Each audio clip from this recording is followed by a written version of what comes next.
Hello, family. I hope you are feeling well.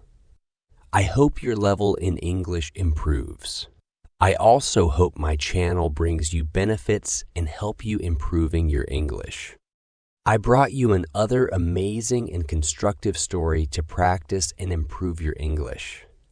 This story called Gulliver's Travels. Enjoy the story. Chapter 1. I arrive in Lilliput. My name is Lemuel Gulliver, and this is my story. My father came from the north of England, and I was his middle son. I had 2 older brothers and 2 younger brothers. We didn't have much money, but my father sent me to Cambridge University. I was 14 years old. I was very lucky. I studied hard, but after 3 years, it was time for me to start work. I went to London to work for a famous doctor. In my free time, I studied more. I studied navigation, mathematics, and medicine. Why? Because I wanted to be a doctor, and I wanted to travel. I finished my studies, and I found a job as a doctor on a ship called the Swallow. I traveled for 3.5 years with the Swallow. After these 3.5 years, I was tired, so I decided to stay in London. I found a small house and I found some patients. I found a wife. Her name was Mary and she had 400. But life was difficult on dry land. I was a good doctor, but I was too honest. The rich doctors in London weren't very honest. They made a lot of money from their patients. The patients bought a lot of medicines from them. I didn't want to be like them. I had no choice. I had to go back to sea. For the next 6 years, I traveled to the East and West Indies. I made a lot of money. On the ship, I spent my free time reading. On dry land, I watched new people and learned new languages. I had enough money to stay at home with my wife and family. I stayed in London with them, and I was happy. But 3 years later, I had money problems again. I looked for another ship and found the Antelope. Captain William Pritchard gave me a job. I was a ship's doctor again. The Antelope left from Bristol on May 4th, 1699. Our destination was the South Seas. The journey went well until we met a terrible storm. The strong wind was very dangerous. We went up and down and left and right. 12 men died in the storm. Suddenly, the ship hit rocks near Van Diemen's Land. Disaster! The ship broke in two. 6 of us jumped into a small boat. We tried to move away from the ship, but it was hard. We were near land when the wind hit our small boat. Suddenly, I was in the water. I never saw my 5 friends again. I swam and swam for hours and hours, until I was so tired that I couldn't swim. I'll die here, I thought. But what was this? Suddenly, I could feel land under my feet. I felt stronger now. Now I could walk. I had to walk for a long time before I arrived at the shore. It wasn't very windy now, and I could see the sun. It was about 8 o'clock in the evening. I walked along the beach, looking for houses or some people. I was tired, and it was very hot. It was November 5th, I think. But that was summer in the South Seas. I decided to sit down. Then I lay down. The sand was warm and soft. I went to sleep. I slept for hours. I think about 9 hours. When I woke up, it was light. I decided to get up and look for help. I couldn't move my legs. I tried to move my arms, but I couldn't. I tried to move my head, but I couldn't. Then I understood why. Ropes. Thousands of little ropes were over my legs and my arms. The ropes were everywhere, even in my hair. The sun was very hot and its light hurt my eyes. Then something moved on my leg. It moved across my body until I could see it. It was a little man, about 6 inches tall. Now I could feel another 40 little men walking all over me. I shouted. They ran away. They were afraid, but so was I. They soon came back. One of them came up to my face again and shouted, "Hikina de ghoul!" His friends repeated the words. I didn't understand their language. I tried to move. I broke the little ropes on my left arm and tried to catch one of the little men. They ran away again, and then I heard a shout, "Tolgo Phonak!" Suddenly, I felt a terrible pain in my left hand. They're throwing arrows, I thought. Some arrows went into my hand, some into my body. I tried to free my hair. More terrible pain. Then the arrows stopped, so I tried to free my right arm. The arrows started again. I must stay still, I thought. I can wait until night. These people are too small to keep me here. I was right. The arrows stopped again. Now I could hear a lot of noise. There were more little men. What are they doing? I thought. They're building something. Again, I was right. Now I could see a platform made of wood. The platform was near my head on the right. After an hour, they stopped building. Some of the little men cut the hair on my left so I could move my head. I looked to the right. I could see 4 of the little men on the platform. They want to talk to me, I thought. One of the men was older and taller than the others. He started to speak, but I couldn't understand. Now I was quite hungry. I put my fingers on my mouth. The man understood. A few minutes later, I felt hundreds of the little men on my body. They had food for me. They put some in my mouth. I ate and ate. Then they brought something delicious to drink. I drank and drank. The little men were so happy that they danced on my body. "Hekina de ghoul!" they shouted. Then a very important man arrived. He had a letter from the emperor. I understood from his hands that the emperor wanted to see me. I had to go to the capital city. I also understood that I wasn't free. Suddenly, I felt tired. Why? Sleeping medicine in the wine, they told me later. I slept for about 8 hours.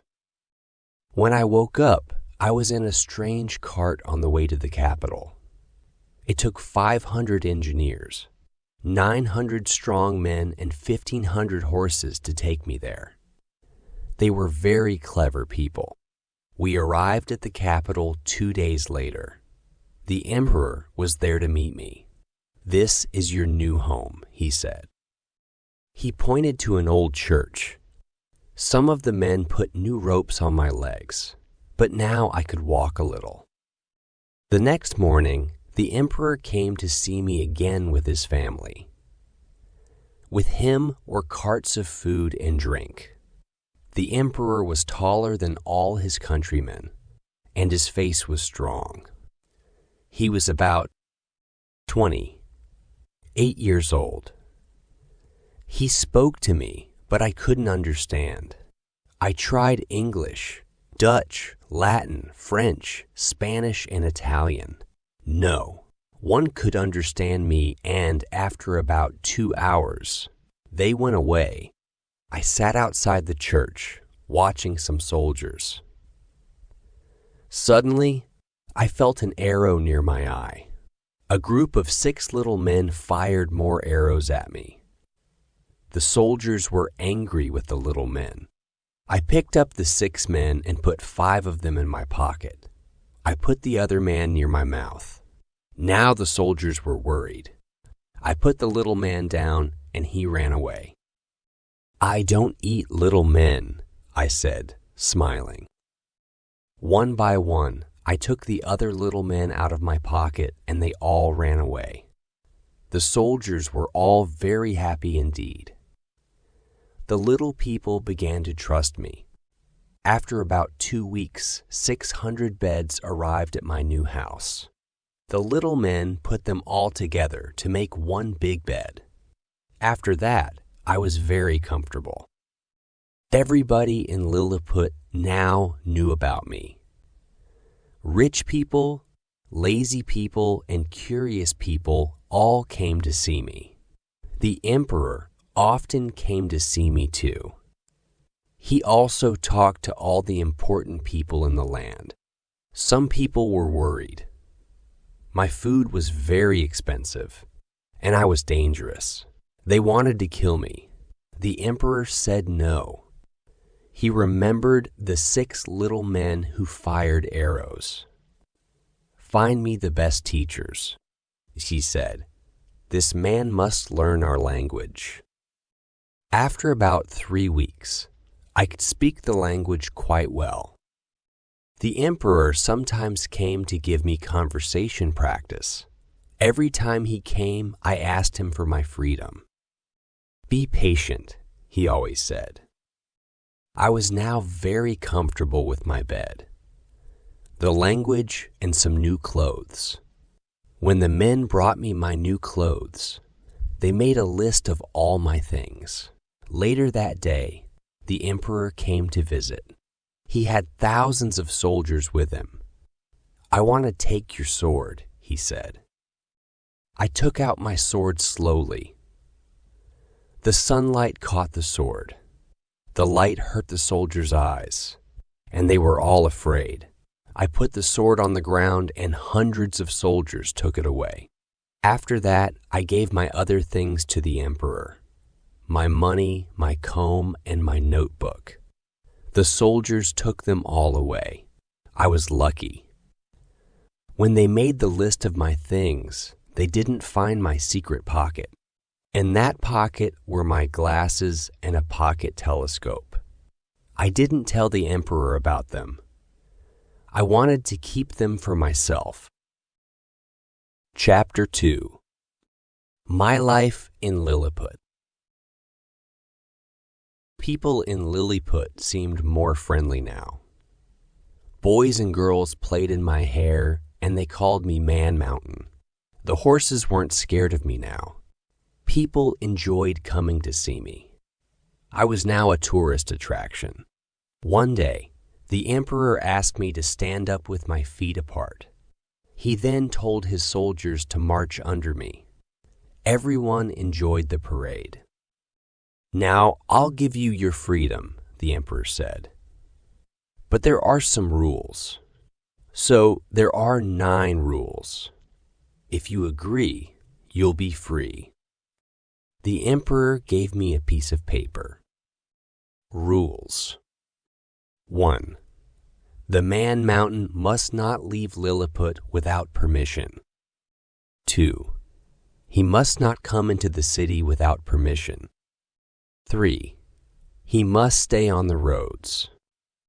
4. He must be careful. Our people are very small. 5. He must carry urgent messages for the emperor. 6. He must help us in our war with Blefuscu. 7. He must help us build new houses. 8. He must make a map of our country. 9. He can have food and drink to 1720. I had no problem with the rules. I asked a friend about how they decided how much food and drink to give me. The best mathematicians in the country decided this, he said. They thought about your height. You're exactly 12 times taller than us. Your volume is therefore 123. As you know, 123 equals 1724. I checked the mathematics. 12, x 12, x 12, x 12, 17, 24. You're very clever people, I answered, and very good at economics. About 2 weeks later, I had a visitor. His name was Reldry Seal, and he was an important man. He sat in my hand and we talked. He told me about some of the problems in Lilliput. He was worried about political differences. He was also worried about war. War with Blefuscu. Eggs? I asked, surprised. Yes, eggs. Big Indians and little Indians. I was confused. What are big Indians and little Indians? Everyone in Lilliput has boiled eggs for breakfast. In the past, everyone cut their boiled egg at the big end. They were big Indians. Then an emperor cut his finger. He made a law. Everyone had to cut their boiled egg at the little end. We became little Indians. Some people changed, but other people didn't. There were protests. Some big Indians left Lilliput. Today, there are still problems. The Emperor of Blefuscu helps the big Indians. So we're at war with Blefuscu about eggs. Can I help? I asked. I hope so, answered Reldry sadly. The Emperor of Blefuscu has a lot of ships. He has more than us, and the ships are ready to attack us. Let me speak to the Emperor, I said. I had an idea. The Empire of Blefuscu is very near to Lilliput. The channel between the two countries is less than a mile wide, and the water isn't very deep. Before I went to see the Emperor, I went to the beach. I looked at the Blefuscu ships through my pocket telescope. There were about 50 ships. I went quickly to the palace. I told the Emperor my idea, and he was very happy indeed. I went home to prepare some small ropes. The next morning, I went to the shore. I took off my coat and my shoes and swam across the channel. When I got near to the Emperor of Blefuscu's ships, his soldiers were scared. Some of them jumped into the water. Some of them fired arrows at me, and I was worried about my eyes. Then I remembered my glasses and put them on. My job was very easy. I put ropes on all the Emperor of Blefuscu's ships. Then I pulled them across the channel to Lilliput. The Emperor of Lilliput was very happy. He gave me a special reward. I was a Nardak. Like a lord, dear reader. The Emperor was so happy that he decided to send me to Blefuscu again. You can kill all the big Indians, he said. Everyone will cut their eggs from the little end. Everyone in the world. I'll be Emperor of the whole world. No, that's not right, I shouted. I can't help you. I don't want to kill people. I don't want to kill people because of eggs. The Emperor was surprised, and then he was angry. Don't trust the Emperor, my friend said later that evening. Some of the Emperor's friends are angry with you. You're a Nardak, and they want to be Nardaks. They'll say bad things about you. The Emperor will change. I'll be very careful. You can't always trust emperors, I said. A few weeks later, the most important Blefuscans came to Lilliput. We must end the war, they said to the emperor. We don't want to fight anymore. It's time for us to be friends. The emperor of Lilliput said yes. The emperor of Blefuscu had to pay a lot of money, but the war was over. There was a big dinner to celebrate the end of the war. At the dinner, I met the emperor of Blefuscu. I liked him, and I talked to him for a long time. I was lucky he was very important to me later. Now that I was a Nardak, life was different. I didn't build houses now. I had time to learn more about Lilliput. I talked to a lot of people, and I learned to write Lilliputian. This was very difficult. Lilliputian writing isn't from left to right like Europeans. It isn't from right to left like Arabic writers. It's diagonal from one corner of the paper to the other. There are many other differences. For example, Lilliputians believe that the earth is flat. They also have some very strict laws. I lived very well in Lilliput. I had 300 cooks, 20 waiters, and lots of other servants. People began to talk. They said I was very expensive. Many of the emperor's friends were angry with me.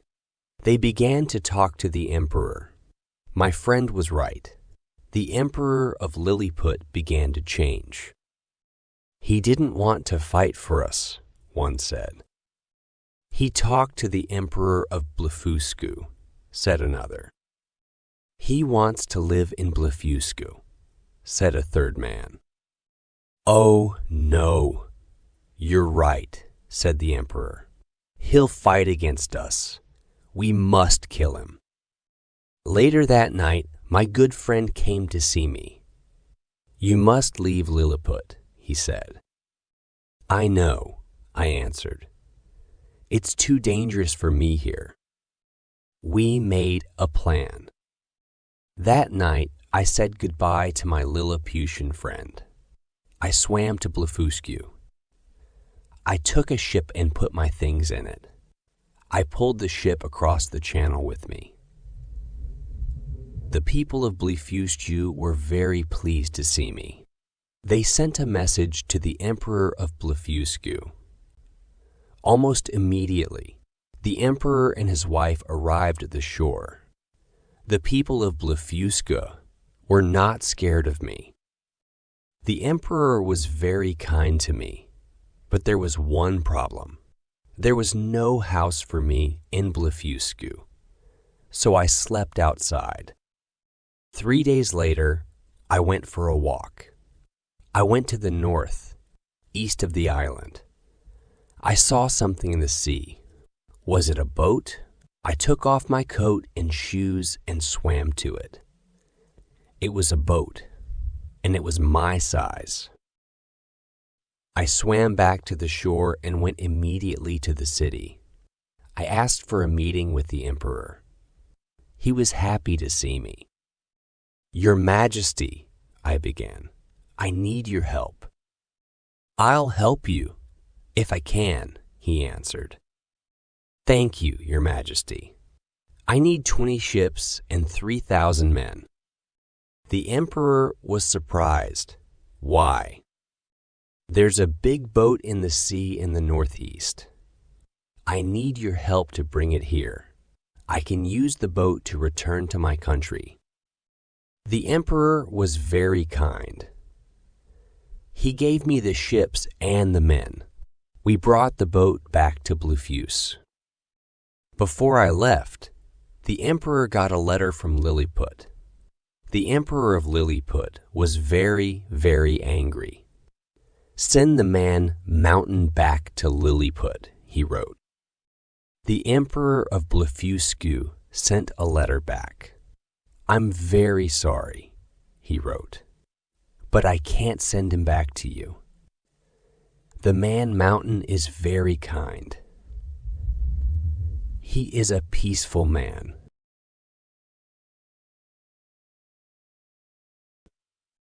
The emperor showed me his letter. He asked me to stay in Blefuscu. No, I must leave, I answered. The emperor helped me.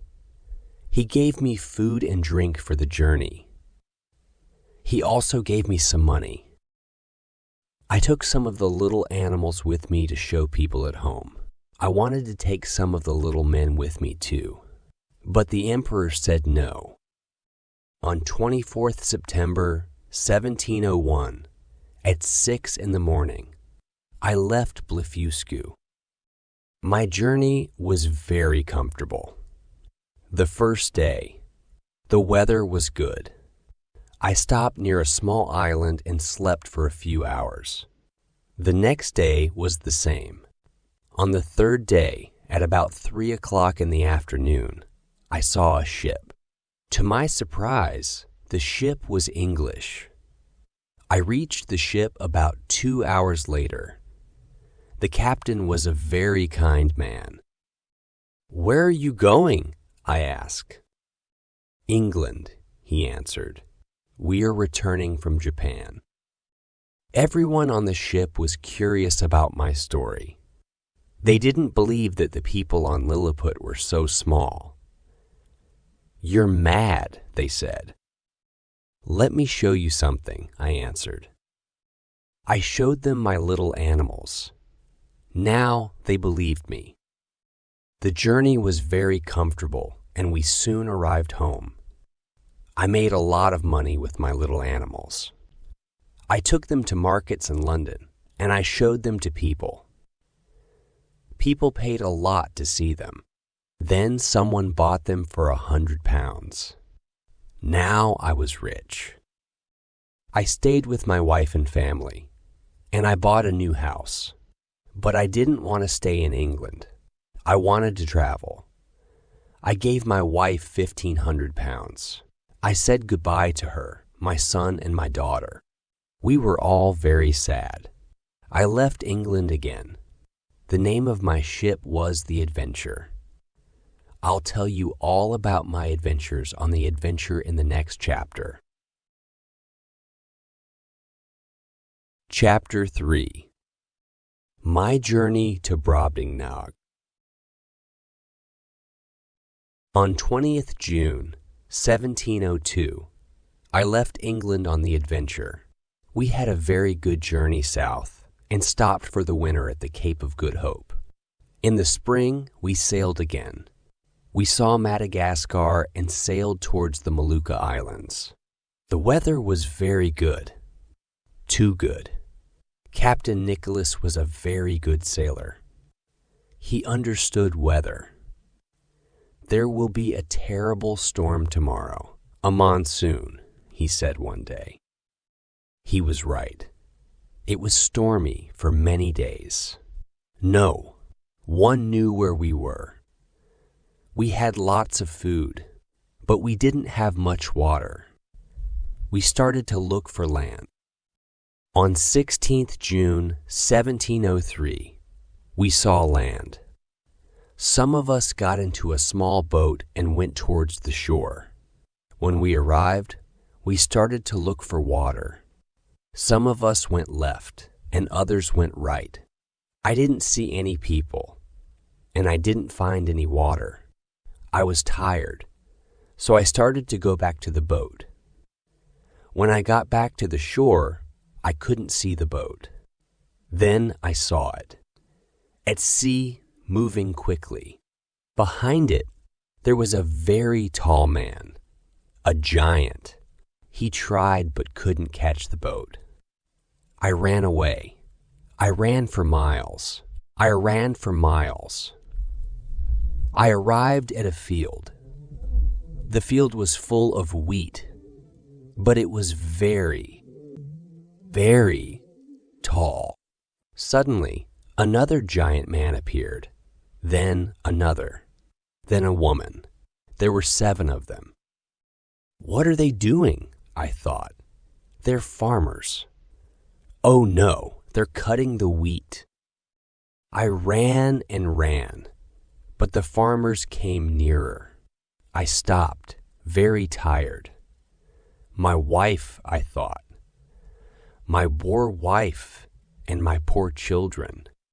Why did I leave England? I don't want to die here. I thought about Lilliput and the little people. They were scared of me. Now I was scared of someone much bigger than me. At that very moment, I saw a foot. No, help. Stop, I shouted loudly. The farmer stopped. He looked at the ground in front of him. Then he saw me. He looked at me for a while. I understood his thoughts. I look like this when I see a strange animal. Will it hurt me? I think. After a while, he picked me up.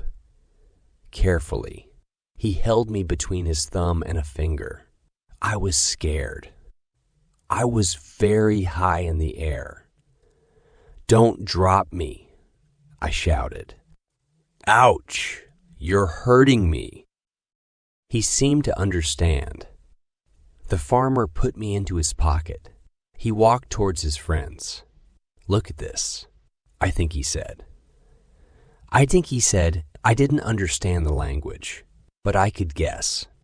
The farmer put me on the ground. His friends sat down in a circle.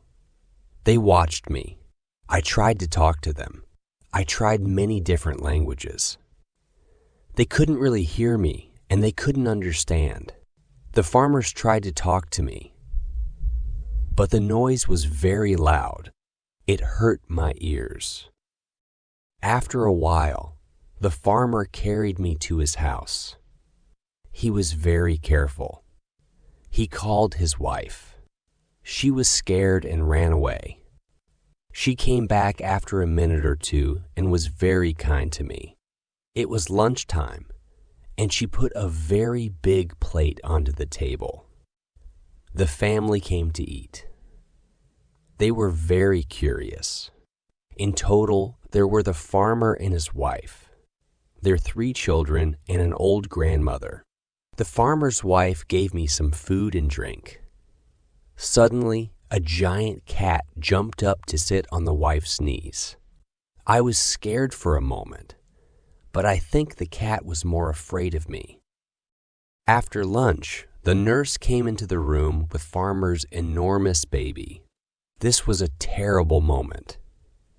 The baby saw me and immediately picked me up. He put me into his mouth. I was very lucky. The farmer's wife pulled my legs and I was free. Then the farmer's wife took me upstairs and put me into a bedroom. She locked the door. I slept for about 2 hours. When I woke up, I looked around the room. Then I saw them, 2 enormous rats. They wanted to eat me. I took out my sword and killed the first one. The second ran away. The farmer's wife came in at that moment and saved me. I liked the farmer's daughter very much. She was 9 years old and about 40 feet tall. She made a little bed for me. She also made 7 little shirts for me. She was my teacher too.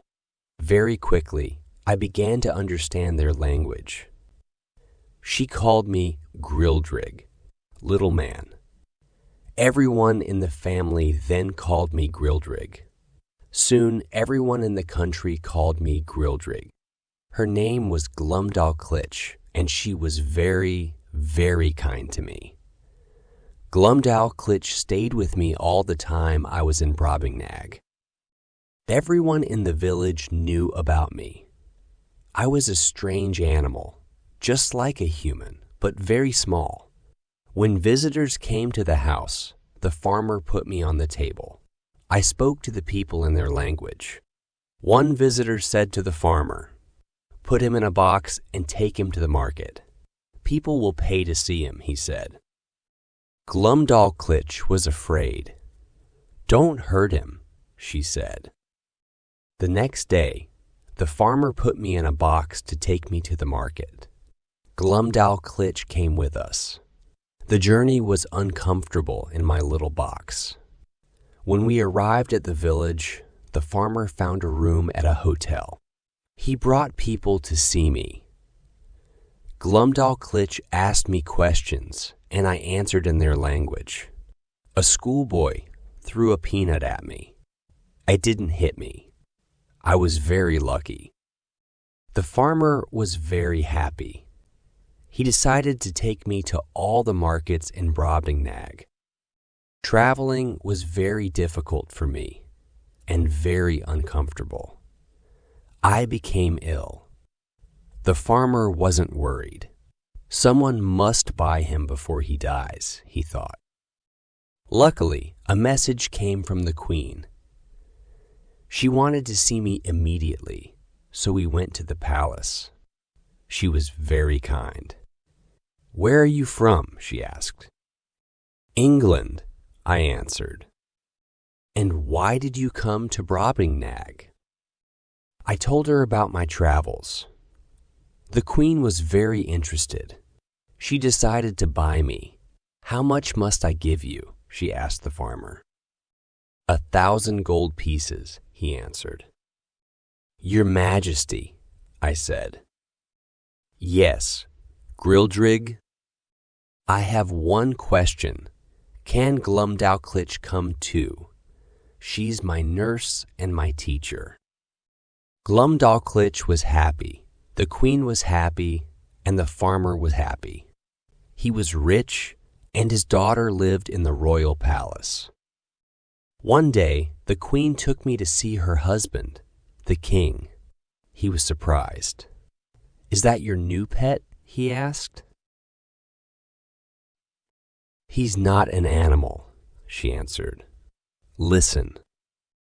The queen asked me some questions, and I answered in her language. The king was interested in my story too. He called Glumdalclitch. "Is his story true?" he asked. "Yes," she answered. At first, the king wasn't sure. Perhaps I was a clockwork toy, so he called the 3 most intelligent people in Brobdingnag. They looked at me and they talked to me. "He isn't an animal. He isn't fast and he can't climb trees," one said. "He isn't a man," said another. "He's too small." "He's a freak of nature," they all said. "Your Majesty," I shouted. "I'm a man. I come from a country called England. In England, there are millions of men and women like me. In my country, the trees and the animals are in proportion to us." The 3 intelligent people laughed at me. The king was a fair man. He was still interested in my story. "Look after him," he said to the queen. "Give him food. Give him food, build a house for him. I like him." The queen called a carpenter. "Make a beautiful house for this man," she said. The carpenter was very clever. He made a very comfortable box for me. It had windows, a bed, chairs, a table, and a wardrobe. It was perfect for traveling and for living. The queen liked me. I always had dinner with her. She found toy silver plates, knives, and forks for me, and she cut my food for me. Every Wednesdays were holidays. The king and queen had lunch together. The king liked talking to me. He talked about my country and Europe. He asked about government, laws, religion, and education. Sometimes he laughed, but he always listened. Sometimes life in Brobdingnag was dangerous for a little man. One day, I opened my window and there were 20 giant wasps outside. Luckily, I had my sword. They attacked me, So I killed them all, one by one. I kept some wasp stings as souvenirs. I had problems with giant flies too. I often traveled with the king and queen.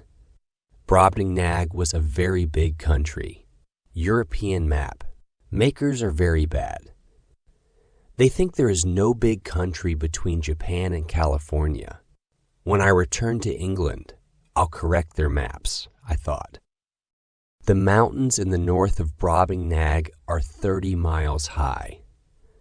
People catch fish in the rivers, not in the sea. Why? Because the fish in the sea are too small. In fact, they're just like ours in England. There are 51 cities in Brobdingnag and lots of villages.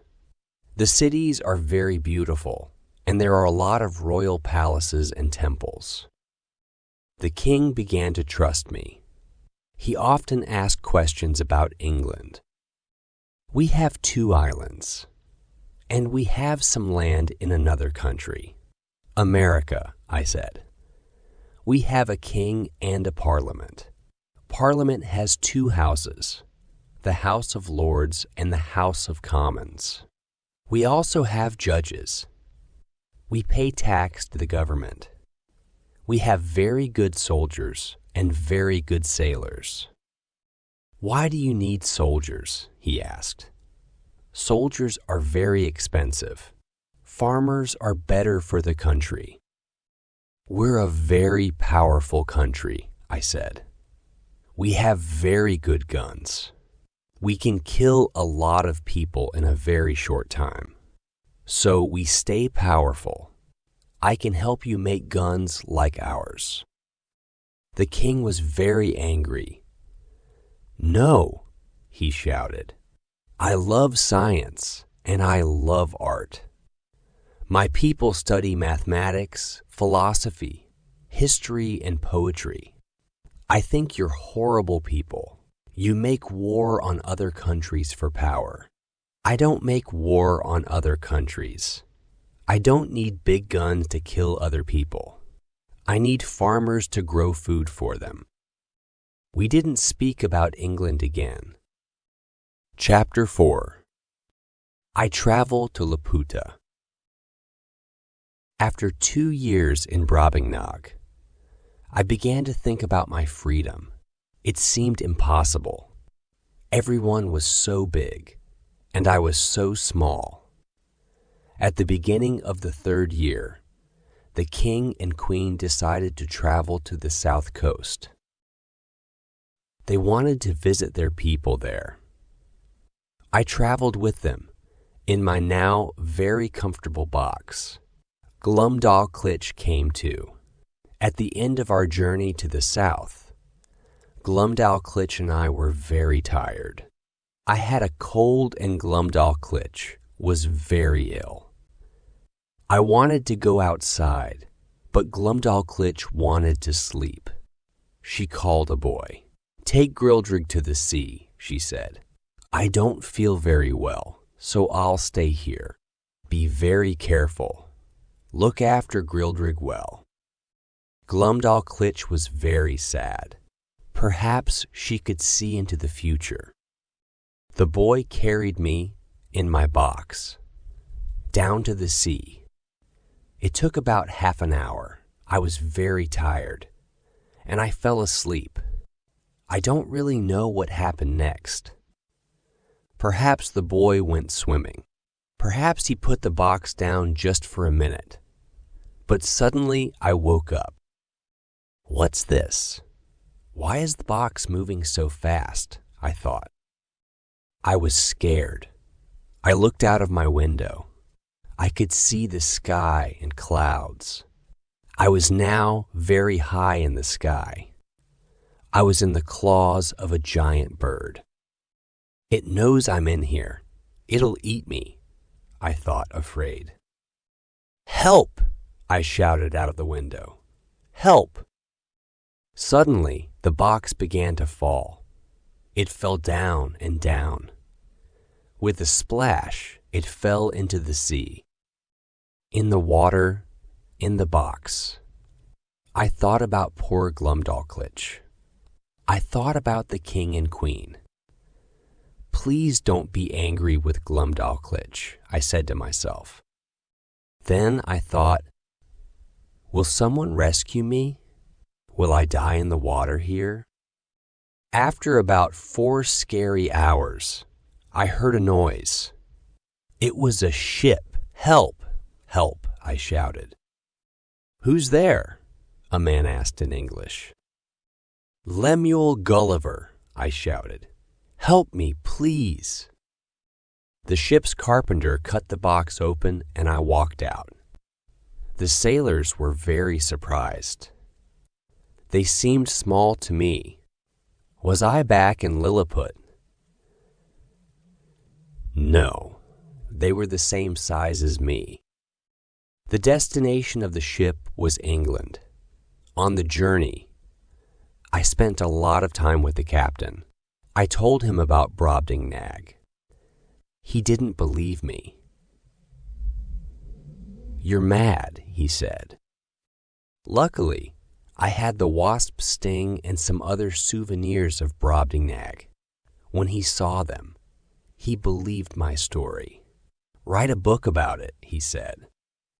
Perhaps I will, I answered. I arrived home on 3rd June 1703. About 9 months later, my wife was very happy to see me. My wife and my daughter seemed very small to me. You'll never go to sea again, she said. She was wrong. 10 days later, a man came to my house. His name was William Robinson, and he was the captain of the Hopewell. He was like a brother to me. He came to visit me often. One day he said, I want to go to India. Will you come with me? I need a ship's doctor. Yes, I said. I'll be very happy to come with you. On 5th August 1706, we left England again. In April, the next year, we arrived in Madras. We stayed there for a few weeks because some sailors were ill. When we set off again, there was a terrible storm. We didn't know where we were. On the 10th day, pirates saw our ship. Some of the pirates were Dutch and some were Japanese.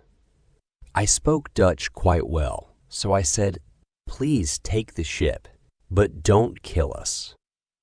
The Japanese pirate was angry. Put him in a canoe. Alone, he said. Let him die at sea. The pirates took our sailors onto their ship. They put me into a canoe. I was alone, at sea again. When I was a long way from the pirate ship, I took out my pocket telescope. Through it, I saw some small islands. I sailed towards the first island, but it was very rocky. I found some eggs, ate them, and slept under a rock. The next day, I sailed to another island, then another. On the 5th day, I arrived at the last island. I found some more eggs. On this island, there was a small cave. I slept a little. I was quite worried now. I was very tired. I thought, when I left the cave, it was quite late the next morning. The sun was hot and the sky was clear. Suddenly, it went quite dark. I looked up. There was a large cloud in the sky. But no, it wasn't a cloud. What was it? It started to come down. I took out my pocket telescope. I could see people on it. It was a very big island in the sky. I was happy to see people, so I waved and waved. Some people on the island saw me. The island came down more. More people on the island in the sky came to look. They waved at me. The island was now very near to me. "Help me! Help me!" I shouted. The next minute, I saw a seat on a rope. The seat came down from the island towards me. I sat on the seat, and the people on the island pulled me up. On the island in the sky, I saw some very strange people. Their eyes looked in different directions. Their clothes had a lot of drawings on them: suns, moons, stars, and musical instruments. They seemed very distracted. Their servants told them when to speak and when to listen. The people on the island were very kind. They took me to the royal palace immediately. The king was also very kind. He sat on a chair in the middle of the room. There were mathematical instruments all around him. He asked me some questions, but, of course, I didn't understand his language. Then dinner arrived. The food was very strange. The lamb was triangular, the bread was conical, and the sausages looked like musical instruments. A group of musicians played some music. I didn't like the music at all. It was terrible. After dinner, the king sent me away with a man. He had pens and paper. He was my language teacher. He taught me the names of the shapes, the moon and stars, and all the musical instruments. After a few days, I began to understand the language. The name of the island in the sky is Laputa. Laputa flies over a larger island under it. The name of this island is Balnibarbi. The capital city, Legato, is on Balnibarbi. The houses on Laputa are all very strange. There are no 90 gangles in the houses. This is because the Laputans aren't practical. They're interested in mathematics, music, and astrology. The men of Laputa are also very scared. They're afraid that one day a falling star will hit their island. The women of Laputa live a comfortable life, but they're very bored. The king uses physics to control the movement of Laputa. He also uses Laputa to control the people of Balnibarbi. Dear reader, the people of Balnibarbi are very oppressed. The king can use Laputa to stop rain and block the sun. If the people of Balnibarbi cause a lot of trouble, the people of Laputa throw rocks at them. The people on the island of Laputa were kind to me, but they weren't curious about me at all. I was quite interested in both mathematics and music, but the men were quite boring. I began to talk to the women, children, and servants. The Laputan men were surprised at this, but the women, children, and servants talked about more interesting things than the men. I studied hard, and now I could speak their language very well. But there was nothing for me here. After 2 months on the island, I wanted to leave. There was one Laputan man I liked. He was a very important lord. He was very intelligent, very practical, and very interested in the world around him. Everyone said he was stupid. Why? Because he didn't like Laputan music.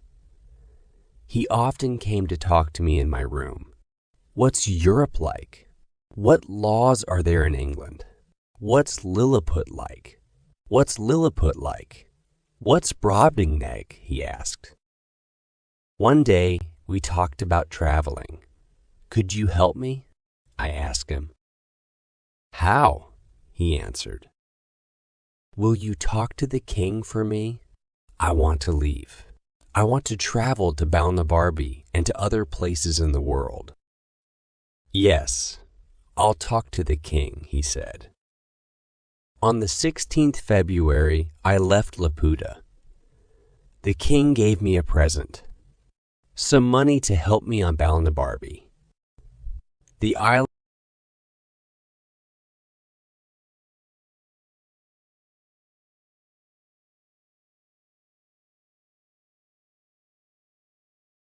Chapter 5. I visit strange and wonderful places. When I reached Barbie, I was very happy. I walked to Legato. I'm sure you remember that this is the capital city.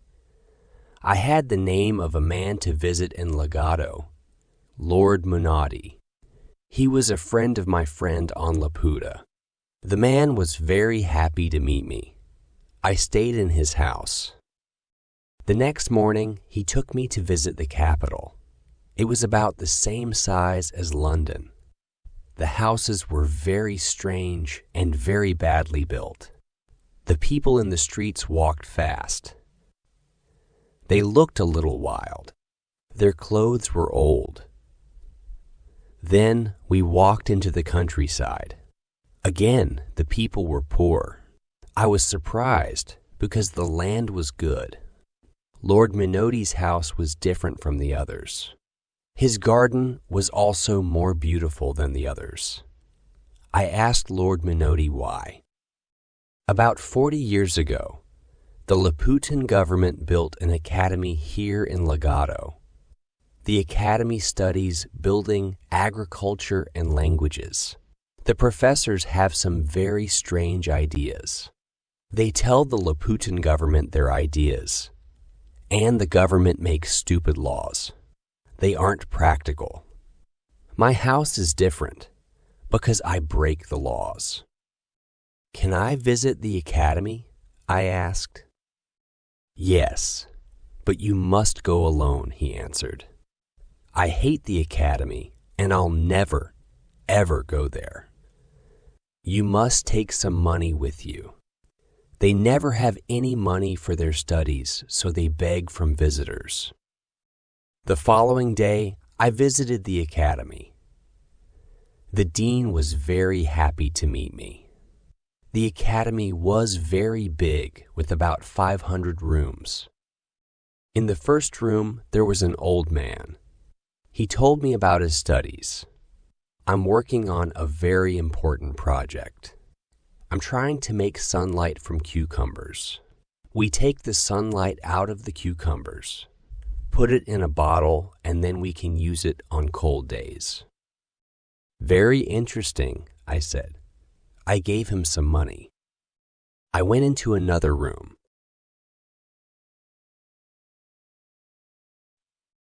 In another room, there was a very clever engineer. He had a new way of building houses. He built the roof first and the walls second. At the end, he built the foundations. In the next room, there was a man who couldn't see.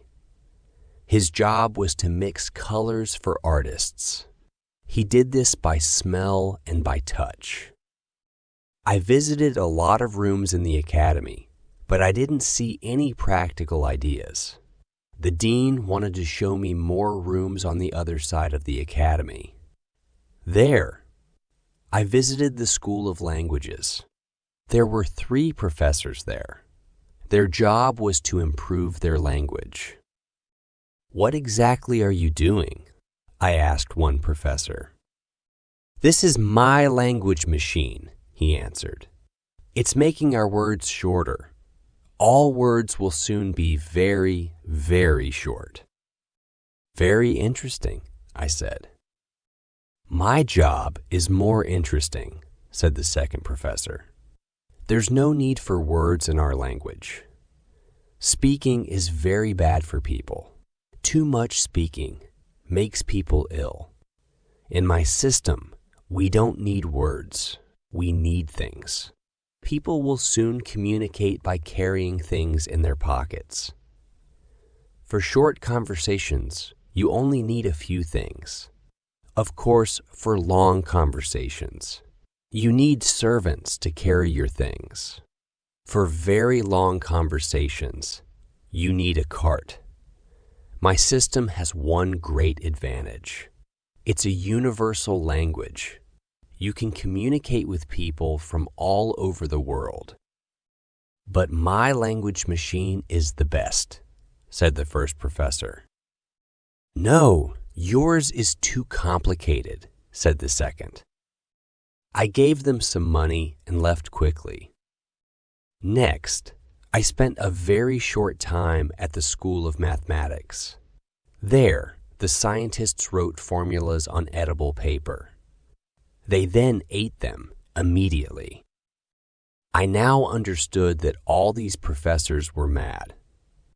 Balnabarbi was poor and unhappy because of these professors and their silly ideas. I decided to leave the academy and Balnabarbi as soon as possible. I wanted to go back to Europe. The next day, I spoke to Lord Munodi. I want to go back to England, I said. I'm not surprised, he answered. Perhaps I can help. The king of Lugnag is a good friend of the emperor of Japan. It must be possible to get from there to Japan and from Japan to England. Why don't you go to Lugnag? It's a small island and it's quite near. Thank you, I said. That's a very good idea. I said goodbye to Lord Munodi and left Lagado. I traveled to the port of Maldonado. When I arrived, I spoke to a man at the port. When's the next ship for Lugnag? I asked. In 5 weeks, he answered. I decided to spend the time visiting a different island, Glubdubdrib. Its other name is the Magical Island. It's a very small island. The king of the Magical Island is a magician. He has a very special power. He can call ghosts from the past to be his servants. They can only work for him for 24 hours. When I arrived at the Magical Island, I went immediately to see the king. He was very happy to see me and invited me to stay in the royal palace. It was a little strange at first. The servants were always different. One evening, the king invited me to a special dinner. After dinner, we talked. I like you, Gulliver, he said. I have an interesting idea. Do you want to meet some people from the past? Yes, please, I answered. Who? Let me think. Alexander the Great, I answered. Call him, then he'll appear, said the king. Alexander the Great, I called. 2 seconds later, Alexander appeared. Another, said the king. Soon, Hannibal appeared. Look, he's crossing the Alps, I shouted. I then asked to see Caesar and Pompey. Then the whole Senate of Rome appeared. Caesar and Brutus came near to me. I spoke to Brutus, a very fine man. The next day, I decided to call some more ghosts. Homer and Aristotle were interesting. I called Descartes and Gassendi. Aristotle was pleased to meet them. Oh dear, I made some mistakes in my philosophy, he said, after a long conversation. The next day, I called some ghosts from modern history. They were very disappointing. I called people from the past and recent past. It was strange. All the people from the recent past were very disappointing. At the end of my stay on the Magical Island, I understood more about the problems of my country and the problems of Europe. It was time for me to leave. I thanked the king of the Magical Island very much and went back to Maldonado. There, I found a ship for Lugnag. The journey took a month. It's easy to communicate with the people of Lugnag because many of them speak the language of Balnabarbi. The Lugnagians are very polite, kind people. They all seem to be very happy. Soon after I arrived, the king invited me to the royal palace. I wanted to be polite too, so I learned some words in Lugnagian. When I arrived at the palace, I said these words to the king: Ik pling loftrob skootsterum, blyhop mlashnalt zwin mod balguf sliphad girdlube hash. He was very pleased. He invited me to stay in the royal palace. I stayed for 3 months. One day, a Lugnagian asked me a strange question. What do you mean? Some people here are immortal. They live forever. How wonderful, I said.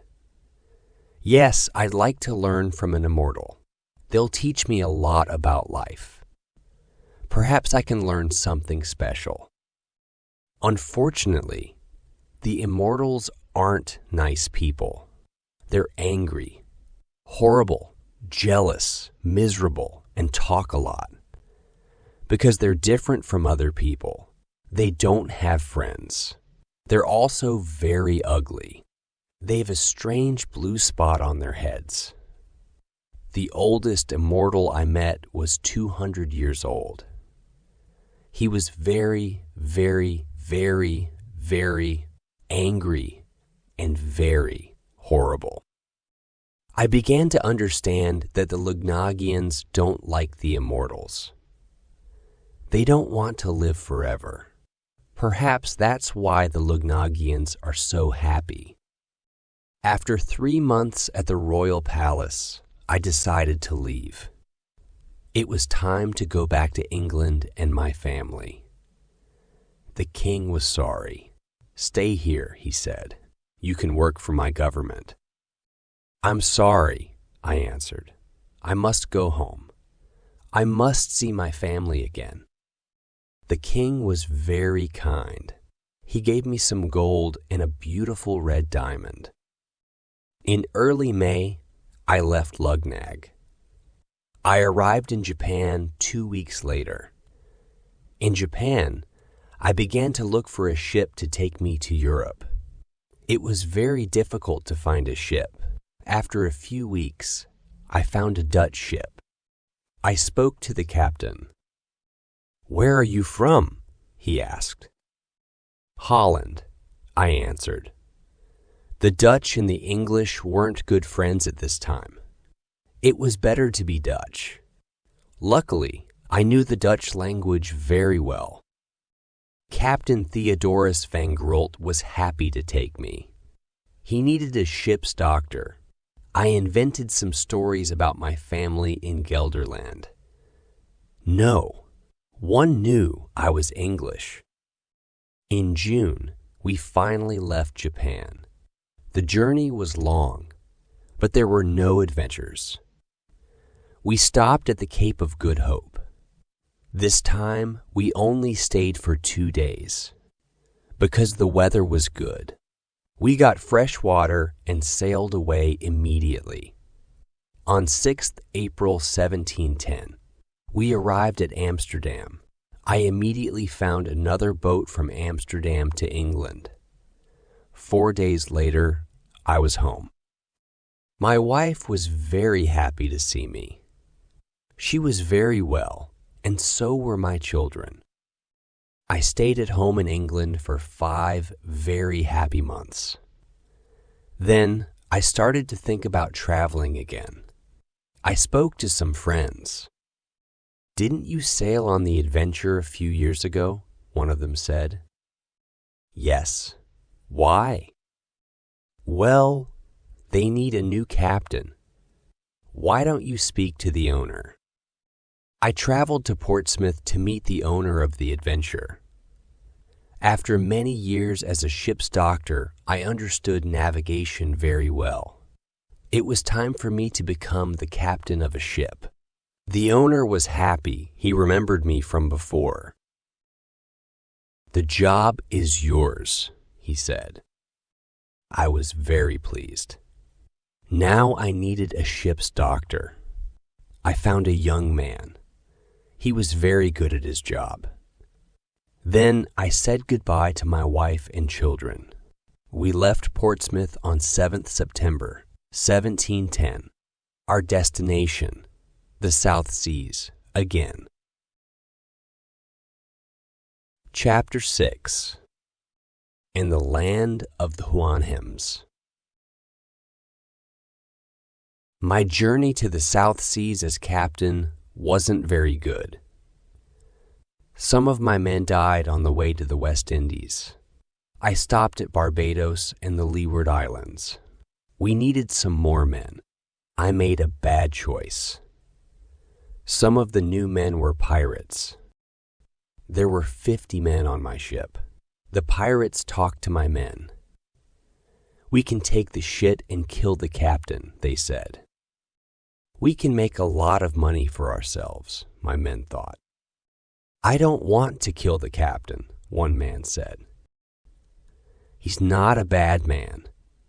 But I agree, let's take the ship." One morning, 20 of the men came into my room with guns. Now, I wasn't the captain. I was a prisoner on my ship. They gave me food and drink, but I had to stay in my room. I stayed in my room for weeks and weeks. The pirates took the ship past Madagascar. One day, the pirates put me into a boat. They took me to the shore and left me. Where was I? I had no idea. I sat on the beach. I had some money and some gold in my pockets, but no food or water. I tried to think. I must find some people, I decided. I got up and walked away from the shore. After a while, I saw a line of trees. Through the trees, I could see some animals. They were very ugly indeed.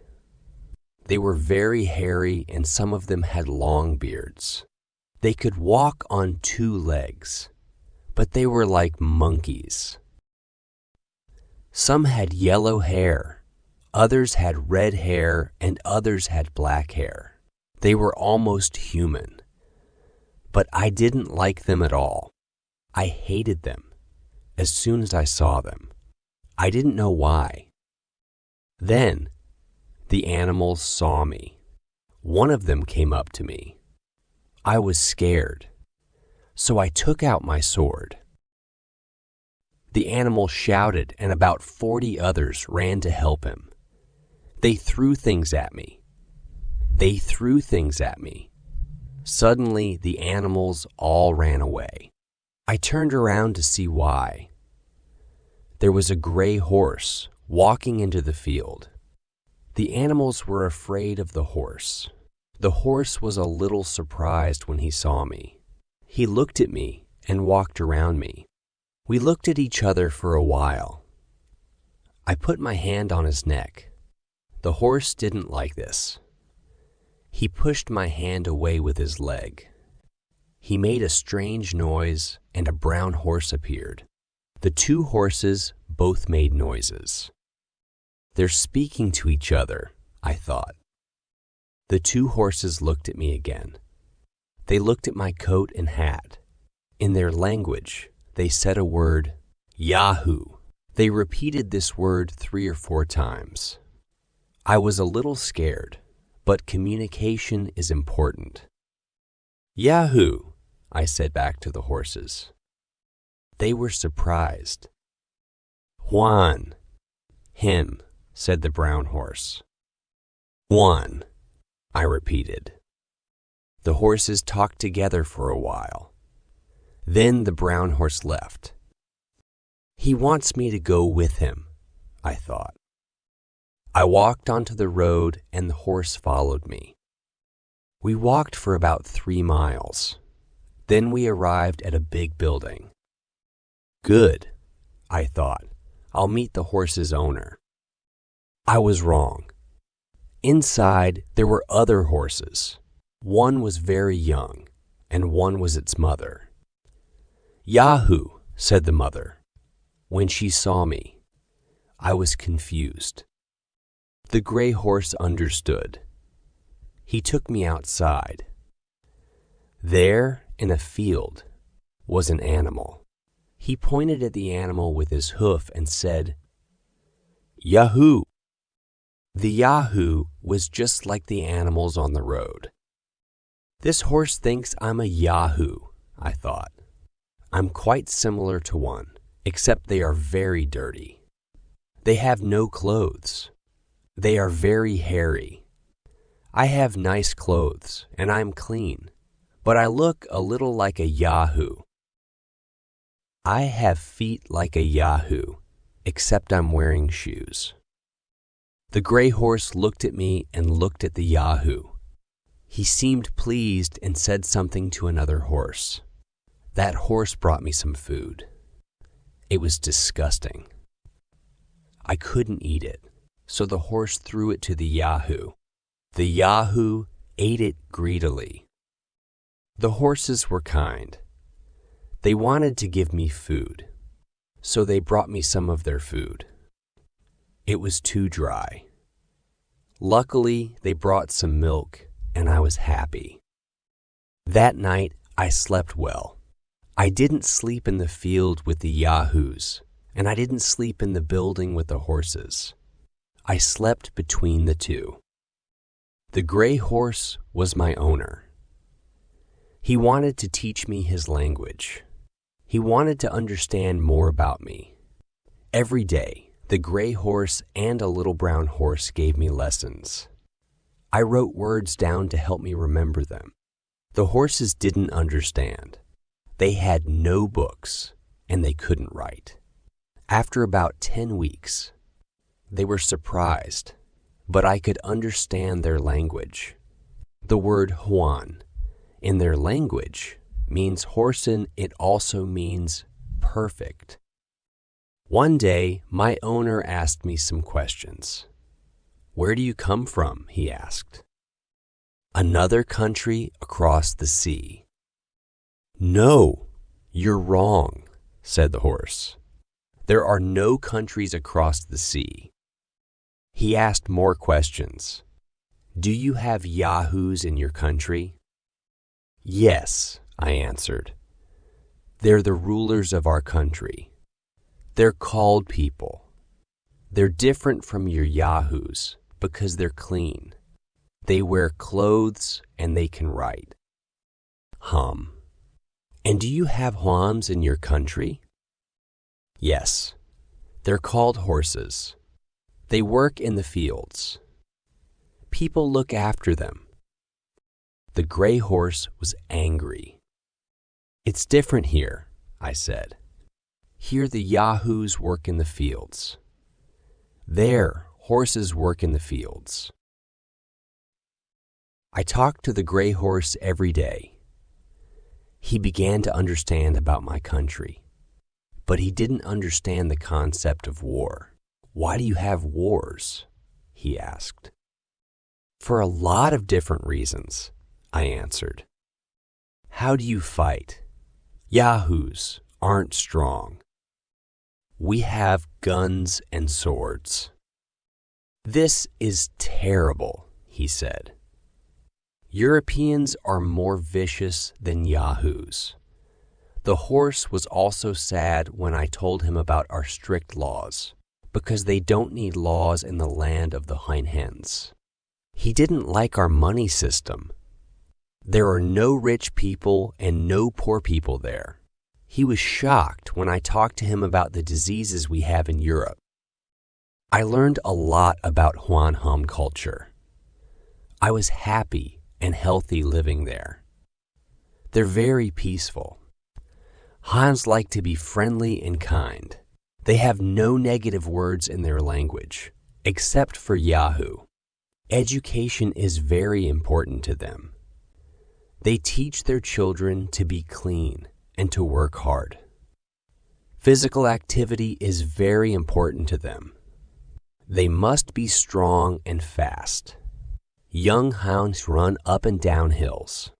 Every 3 months, there's a competition of running and jumping. Hoin hymns don't write, but they like poetry. They know a little about astronomy. They're never ill. For small accidents, they have very good natural medicines. The government of their country is very important. Every 4 years, there's a great council. The senior Hoans all go to the council.